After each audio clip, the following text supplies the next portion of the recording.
Good evening, everyone, and thank you once again for joining me for this Thursday evening look into the Holy Book devotional time, and I'm your host, Charles Logan. Um, by the way, it's raining in my part of Green Valley this evening, so that's a good thing.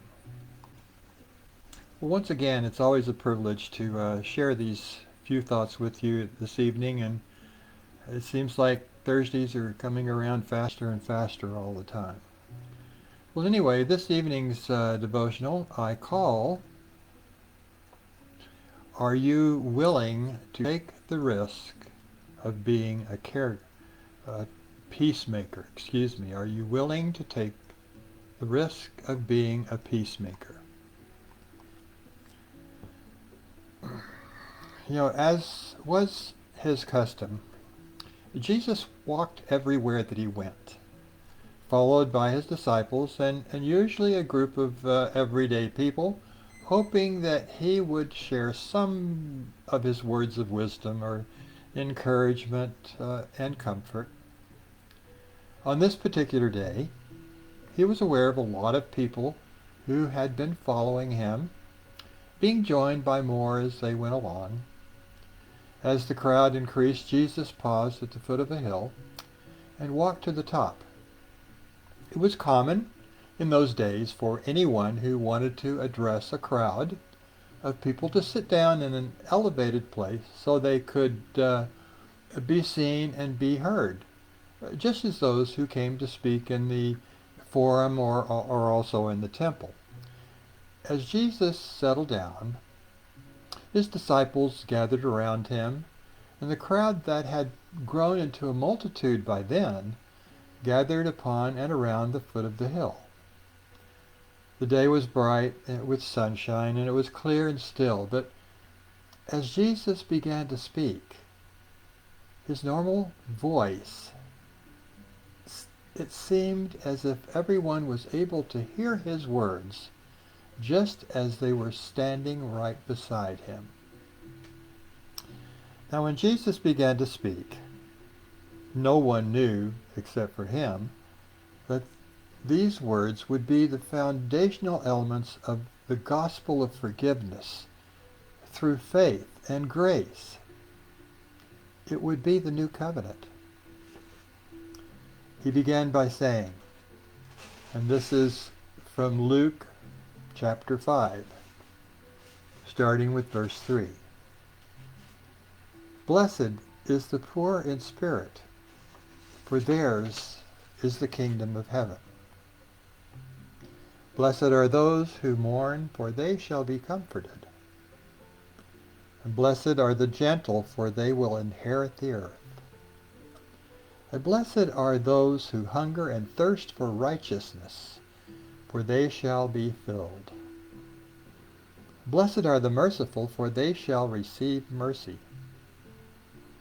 Blessed are the pure in heart, for they shall see God. Blessed are the peacemakers, for they shall be called the sons of God. Number 10, verse 10, Blessed are those who have been persecuted for the sake of righteousness, for theirs is the kingdom of heaven. While each of these blessings would stand alone in their significance, these attributes represent the quintessential child of God, as Jesus had come to reveal the nature of those who believed in him, followed him, and kept his commandments. While all of these blessings fit together to strengthen the righteous person, the people that Jesus was addressing were like children seeking truth in Jesus' words, for they had not heard anything like this before. It was also good that we find ourselves in the time and the place where Jesus was delivering his message. It was a time when the zealots were constantly looking for opportunities to not only challenge Roman rule, but to challenge the very relationship with the Jewish leaders who seemed to collaborate with them. There was constant tension between the weak self-governing status of Judah and the ever-present overlords of imperial authority. Tensions were everywhere, but they were hidden in the shadows of a fragile cooperation between Rome and the Jewish people's loyalty to their own rituals and to their laws. While Jesus preached restraint, he also preached a respect for the law and the governing authorities. He preached harmony and gentleness and humility as a response to the unforgiving and rigid nature of the cultural and religious beliefs of the time. He knew that the spirit was weak, and he wanted those who would hear his message to grow in spiritual knowledge and to open their minds to the message of mercy that would precede the new covenant of grace and forgiveness. Even though Jesus did not want to reveal himself before the message of his divinity had been manifest in his revelations yet to come, he was preparing the way for what was to be a sure way of approaching God directly through his willing sacrifice. So that brings us to the 9th beatitude. Blessed are the peacemakers. And to me, all of the other beatitudes are related in some way or another to being a peacemaker. In Jesus' time, resolving conflicts was a life and death situation. The Jews hated the Samaritans. Everyone hated the Romans.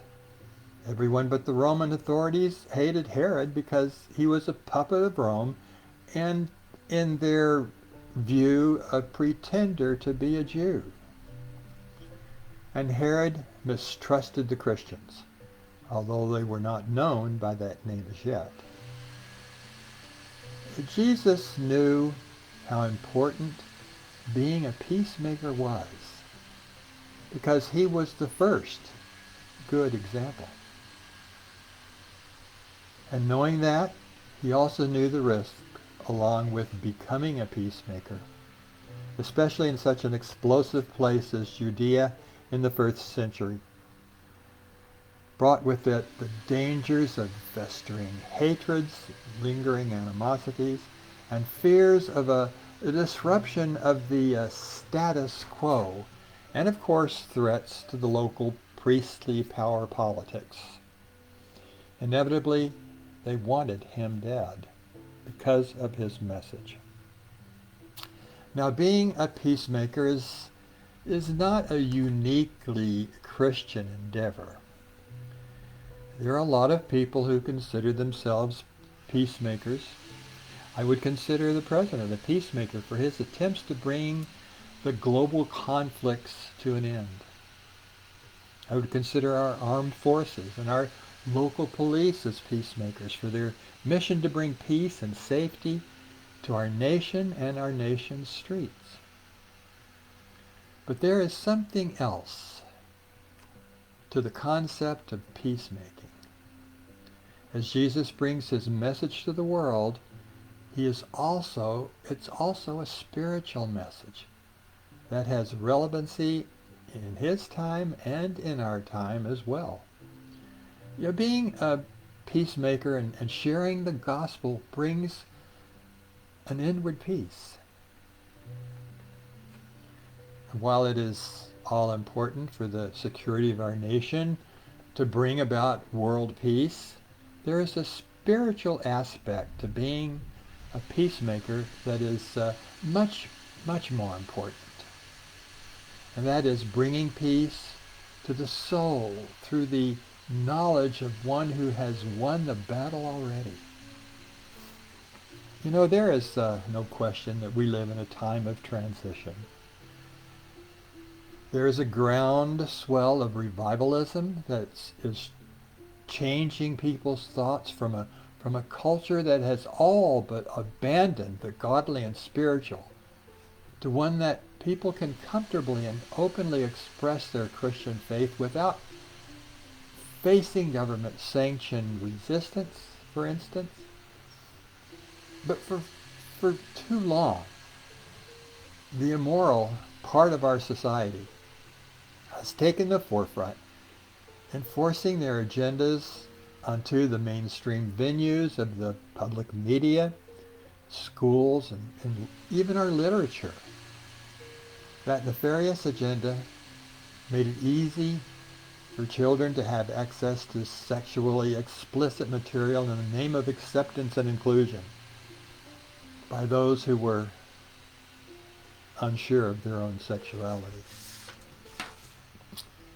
For too long, we have stood aside while an immoral faction has tried to infiltrate our schools with sexually confusing material and X-rated entertainment that even adults should not be able to see.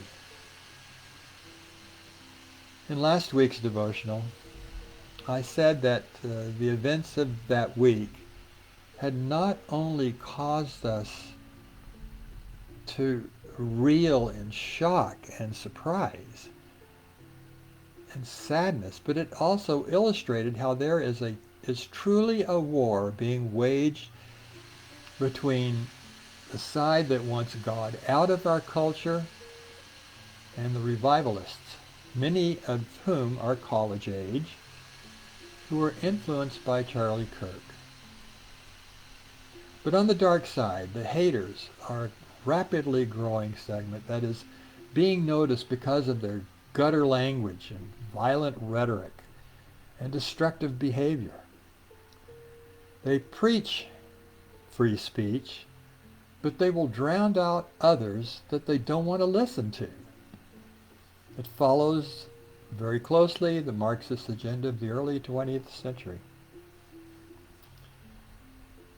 But there was an individual who demonstrated all of the attributes of a peacemaker and a true Christian, and one that Jesus would have recognized immediately for his message of peace and fearlessness, his presentation of the gospel message of salt and light, and also one who faced the same threat that all dedicated peacemakers face in an explosive political and religious environment, where radical thinking will see nothing but hate, no matter how respectful and peace-oriented that message is.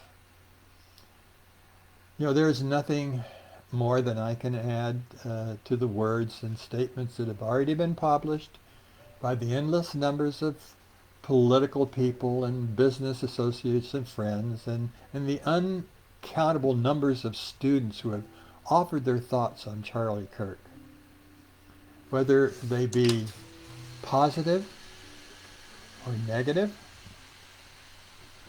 But I am not here to talk about his phenomenal political success among young people.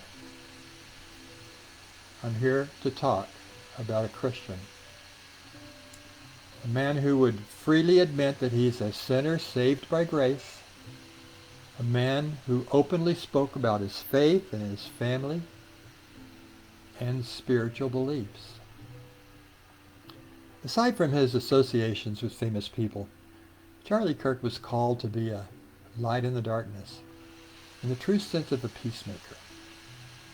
He described himself as a Christian first, and he shared his faith at any opportunity. But as we have seen, and far too often, one faction is founded in violence and cannot verbalize a thought without using vulgar language. I guess they think that in some way that language enhances their thoughts. When one faction paints the other as evil and worthy of destruction, planting within that person a mindset that says it is justifiable to kill that person, we have devolved into the lowest survival of the fittest kind of society. But you know something, as Christians, we thrive on hope. We know that God orchestrates everything involving human affairs for his good grace and his good mercy and his good timing. We know that he is a God of justice, and events that are perpetrated by evil individuals who themselves face God's judgment in time. We also know from history that martyrdom has always served to grow a religious movement. And I believe, in the face of the events of last week, we will only it will only work to increase the visibility of Christians and make it once again fashionable to talk freely about our faith to the media and every place else. So I would say this, and I won't say anything about it again. Thank you, Charlie, for your kind and respectful discourse and for giving people like me, and you, I hope, the courage to speak up. Well, thank you all once again for our time to share this evening together, and I hope that you've gotten something of value from these few words that I've shared. But once again, thank you for joining me for this look into the Holy Book Devotional for Thursday evening, and it is my hope, and Lord willing, we'll get together again next Thursday at 6 o'clock. And once again, I'm your host, Charles Logan, wishing you a good evening and a good week to come. And thank you.